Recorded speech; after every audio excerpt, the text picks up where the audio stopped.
I would say that because of the long period of campaigning, generally people are tired of politicians. I would also say that generally they don't know who to trust now. I would dare to say that among Chinese.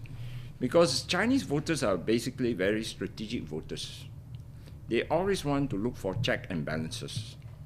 But because of this, sometimes they overcheck and overbalance, as what happened in the last general election.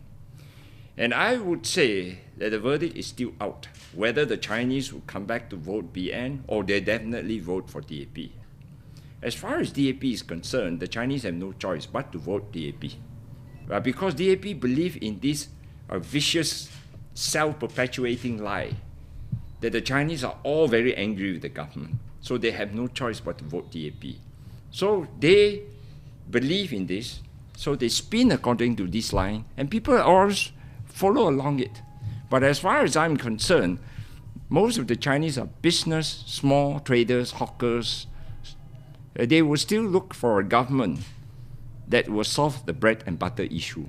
And on this, I would say the BN stand tall compared to Pakatan Rakyat, way above Pakatan Rakyat.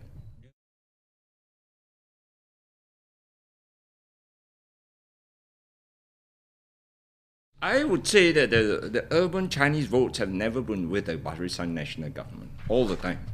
It fluctuates up and down, but it has never been, I would say, optimum support. Well, that's because the needs of the urban area and the rural areas are different. The urban areas do not need a wakil rakyat. The infrastructure are in place. Everything that a person needs is provided for. Whereas in the semi-rural and rural areas, the wakil rakyat still have a role to play in terms of infrastructure, in terms of gaining access to government office, all the small nitty-gritty things which are taken for granted in the urban area means a lot of things to the voters in these semi-urban and rural areas. And that is where MCA will shine.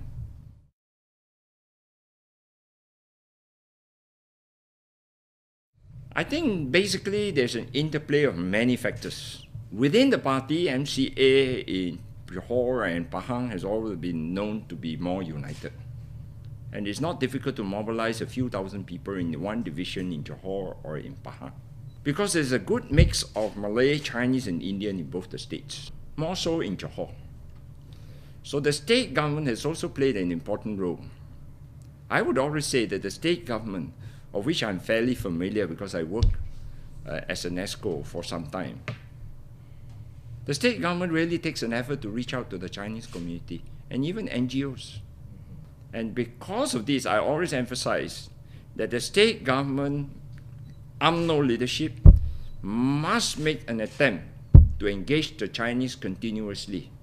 And they should not leave this job last minute or leave it only to the Prime Minister and to the Deputy Prime Minister.